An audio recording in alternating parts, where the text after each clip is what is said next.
Hello, and welcome to Beth's Naughty Reads. I'm Beth Lamontagne, and today we're going to get naughty as we talk about Marni Mann's newest novel, The Arrogant One.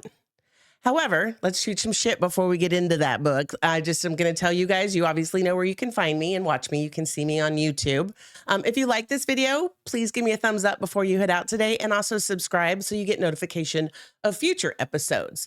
You can also find me on the socials with Beth's Naughty Reads on Facebook, TikTok, and Instagram.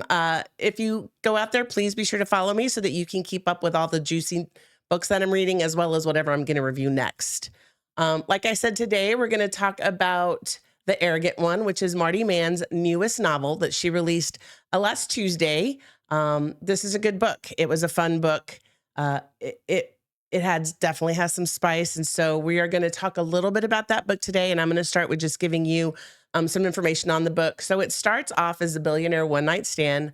We're introduced to Hart Weston, who is part of the Weston group, restaurateurs, with his brother and with his three brothers and his sisters. And she is Sadie Spencer. Say that fucking 3 times fast. And she is, well, we don't really know at this point what she does. She comes off as a social media influencer, but she leaves it very high level. Unbeknownst to them, they are both there to review the restaurant for very different reasons, but they're both there to find out what does this restaurant have to offer. The minute that they meet, their hands touch on the doorknob, and it's like they just have this chemistry all of a sudden, and it's crazy and wild. And while she's there to review the restaurant, and he's there to review the restaurant, they decide to blow it off so they can go back to his room and get spicy. It is a dual point of view, which for those of you new to romance novels just means that the author is writing it from both perspectives of the main character. So you get a little bit from him and you get a little bit from her, and you see both sides of the story. Hart is known for his playboy lifestyle. He is a love him and leave him kind of guy. As with lots of main characters, he never goes back to hit it twice. He's a one and done kind of guy. She has a family crisis, if you will. It's not really a family emergency. It's a sister who's having a crisis. So she leaves very early the morning after their romp in the room. And she doesn't leave a phone number, and she doesn't leave a note. And he wakes up and he's pissed that she's gone because he really enjoyed what they had of their spicy night together. Fast forward a week to 10 days, and they actually run into each other again at a sushi restaurant of all places. She is there with friends.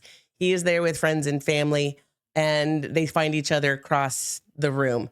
And this is how they reconnect, and that is where kind of the romance begins.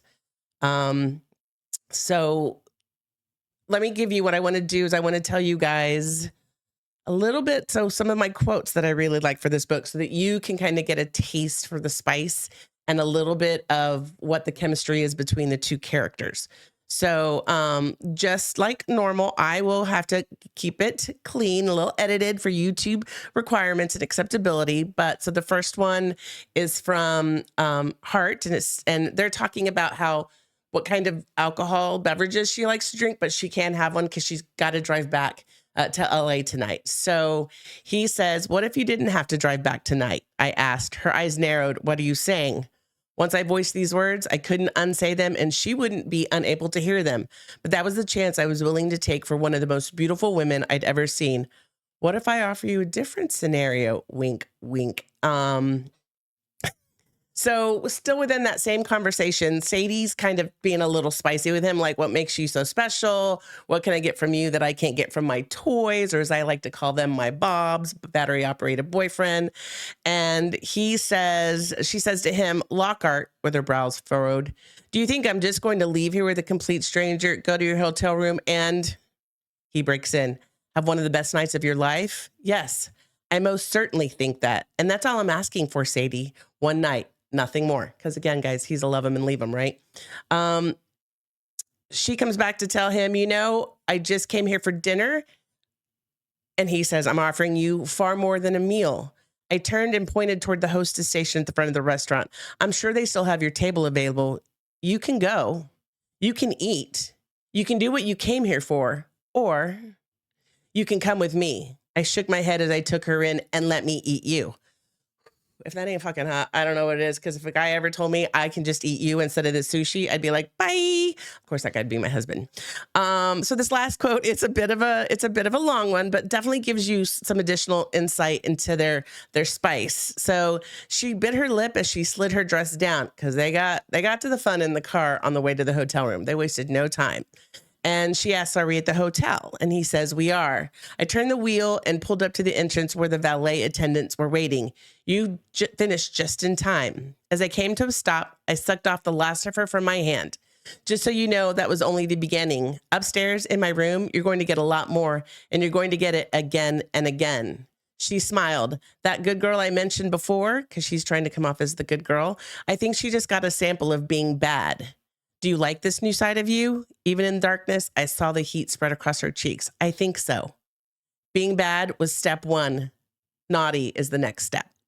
So it just kind of shows they get right into it. It is one of my most favorite things about the book that Marni has for some of her characters is they get, I want to say that was chapter 1. Like you weren't even out of chapter 1 and he was already, I guess, diddling her. Is that what you would call it for finger banging a girl? Let's just call it finger banging. He's finger banging her in the car. And it's really kind of funny because it's very obscene. And it's, sometimes I wonder how they can do these feats, but it gets spicy pretty fast. So now we're going to call up some of the other things that some of the fans are saying. So we're going to look at some reviews. This one is from Fiona Blow's Book Cafe. She says, I've quickly learned to trust that Marni Mann is going to write a book I love, and I really enjoyed the arrogant one. Hart and Sadie are worth those Michelin stars that every restaurant owner craves. Thank you, Marni, for another great book. So she enjoyed it. And if you guys know, because the Michelin star reference is in the book, because they like I said, restaurants worldwide. The next one is from Marta Bow. She says, crapola. Hold on one sec. Okay. What is my laptop doing? Sorry, give me one sec. There we go. Okay. If billionaire romance with emotions and spice, the author always brings it all. I couldn't put it down. Enjoyed this book from the first chapter to the last chapter. There's something comforting in the way how an author creates her bookish world, making me fall in love with every new book published. The storyline might be built in a certain way, but it delivers well-thought events that connect perfectly with all characters and background stories. I love strong male characters, but this time I totally adored Sadie, who won my heart at the start. Sadie was cute. Sadie was a cute girl. And lastly, I did this one just because it was really cool. This one is from Asha Marie. She's out of Australia. I just think it's really cool that there was a review out there from somebody outside the country. And I love that literally this just shows these books are a worldwide phenomenon, that it's not just us here in the States, but everywhere is reading them. You see these books eventually be published in German and Spanish and all sorts of books. So I love that there was this review out there just to show that it's worldwide. So Asha Marie said, The Arrogant One by Marni Mann. Review all over, 5-star. Spice, 3-star. Well, she says 3.5. Tropes, a billionaire, one night stand, secret identity, influence, female character, reformed playboy, Marni Mann. What a fantastic, brilliant start to your next series. I straight up devoured this one. I really didn't want to put it down. The book ate, and can I say, so did Hart. I guess it's an Australian thing because it took me like 5 times to read it before I understand that the book rocked, is what she said. The first chapter was absolutely amazing, hot, and I need a fan to cool down. The Arrogant is the first book in Marni's new series, The Weston. So my personal review of this book is I liked it. Did I like it as much as I liked The Sinner? The Sinner, I read it in a day, you guys. I couldn't put it down. This one, I did read pretty quickly, but I did it in like 3 days versus 1 day. So I would say out of my spice scale, I also give it a 3. Thank you, honey, for that beautiful image there for us. The story is fun and spicy. It just kept me wanting, it just didn't keep me wanting more 24/7 like The Sinner did. I would definitely recommend this book. It's, again, spicy early on. I know that sometimes these books can take up to 50% to get spicy. This one is not like that. Again, you know, if you're looking for a great summer read, this one is lighthearted. There's some mystery and intrigue to it, and there's a lot of spice. So definitely add it to your TBR list. For those of you new to that, to be read list. And I hope you guys enjoyed as much as I did. So thanks for joining me today. Don't know quite yet what I'm going to be reviewing next, but if you join me on social media, I'll be sure to post it once I know what I'm going to read. Thanks, guys. Have a great rest of your day. And again, remember to thumbs up and subscribe, as well as give me a follow on the social media. Thanks so much and have a great day.